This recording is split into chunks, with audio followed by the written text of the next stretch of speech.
যদি এই কথা আপনাদের দৃঢ়ভাবে বিশ্বাস হয় যে লোকটি কবরে জিন্দা, তাহলে কবর খুঁড়ে দেখতে পারেন।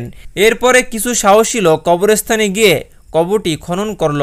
কবরের মাটি সরানোর পরে যখন কিছু বাঁশ সরানো হলো, তারা দেখল ভিতরে একজন মহিলা উলঙ্গ অবস্থায় বসে আছে আর তার কাফন পচে গিয়েছে এবং মহিলা বলেছে, জলদি আমাকে একটি কাপড় দাও। তাকে কাপড় দেওয়া হলো। কবরের ভিতরে কাপড় দেওয়ার পরে মহিলা কাপড় পরল। মহিলা মাথায় কাপড় ভালো করে দিয়ে অত্যন্ত দ্রুত গতিতে কবর থেকে বের হলো। তারপর এক দৌড়ে নিজের বাড়িতে গিয়ে একটি কক্ষে প্রবেশ করল। গ্রামের সকল লোক তার পেছনে বাড়িতে চলে গেল। তার পিছন পিছন লোকজন এসে দেখল কক্ষের দরজা বন্ধ। লোকজন মহিলাকে ডাকতে থাকলো তার দরজা খোলার জন্য। মহিলা জবাব দিল, দরজা খুলব, কিন্তু যারা ভিতরে আসবে তারা কি আমার চেহারা দেখে ঠিক থাকতে পারবে?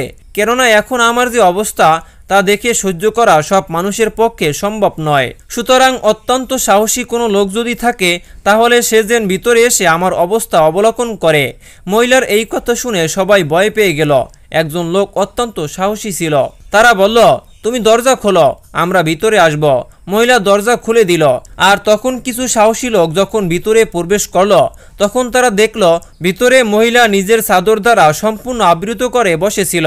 লোকজন ভিতরে প্রবেশ করার পরে মহিলা প্রথমে নিজের মাথা থেকে চাদর সরিয়ে ফেলল। লোকজন মহিলার মাথায় কোনো চুল দেখতে পেল না, আর কোনো গোস্ত ছিল না। তার মাথায় শুধু হাড্ডি দেখা যাচ্ছিল। লোকজন মহিলাকে জিজ্ঞাসা করল, তোমার মাথার চুল কোথায়? মহিলা জবাব দিল, জিন্দা অবস্থায় আমি যখন ঘর থেকে বের হতাম তখন আমার মাথায় কোনো কাপড় থাকতো না। লম্বা লম্বা চুল পুরুষকে দেখিয়ে বেড়াতাম। মৃত্যুর পরে যখন আমাকে কবরে রাখা হলো, তখন ফেরেশতারা প্রথমে আমার মাথার চুলগুলো একটি একটি করে টেনে তুলে ফেলল। প্রত্যেকটি চুলের সাথে চামড়া উঠে গেল, আর সে কারণেই আমার মাথার চুল নেই এবং আমার মাথার কোনো চামড়াও নেই। তারপরে মহিলা নিজের চেহারা থেকে চাদর সরালো। লোকগুলো দেখলো মহিলার ভয়ঙ্কর চেহারা, মুখে হাড় ছাড়া আর কিছুই নেই। তার ঠোঁটের কোনো অস্তিত্ব ছিল না। এই অবস্থায় শুধু তার দাঁতগুলো দেখা যাচ্ছিল। এবার ভেবে দেখুন, যদি কোনো মানুষের মুখের দাঁত ছাড়া আর কিছুই না থাকে তাহলে কেমন ভয়ানক লাগবে দেখতে। এরপরে লোকগুলো মহিলাকে জিজ্ঞেস করলো, তোমার ঠোঁট কোথায়? মহিলা জবাব দিল, আমার ঠোঁটে লিপস্টিক রাঙিয়ে পুরুষের সামনে যাতায়াত করতাম, আর এজন্যই শাস্তিস্বরূপ আমার ঠোঁট কেটে ফেলা হয়েছে। তারপরে মহিলা তার নিজের হাত দেখালো এবং পা দেখালো।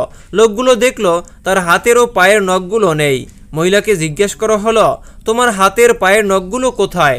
আর তখন সেই মহিলাটি বলল, নখপালিশ লাগিয়ে হাতের পায়ের আঙ্গুলগুলো রঙিন করে পর পুরুষের সামনে যাতায়াত করতাম, তাই আমার হাত পায়ের নখগুলো তুলে ফেলা হয়েছে। মহিলা বলল, দেখুন, আমি জীবিত অবস্থায় সেজেগুজে মানুষকে দেখাতাম, নিজেকে বেপরদা করে পর পুরুষের সামনে প্রদর্শন করতাম, যার শাস্তি আমার মৃত্যুর পরে কবরে দেয়া হয়েছে। এই কথা বলে মহিলা অজ্ঞান হয়ে জমিনে পড়ে গেল। দেখা গেল মহিলার প্রাণ নেই, সে মরে গিয়েছে। এরপরে দ্বিতীয়বার তাকে জানাজা করে আবার কবরে দাফন করা হলো।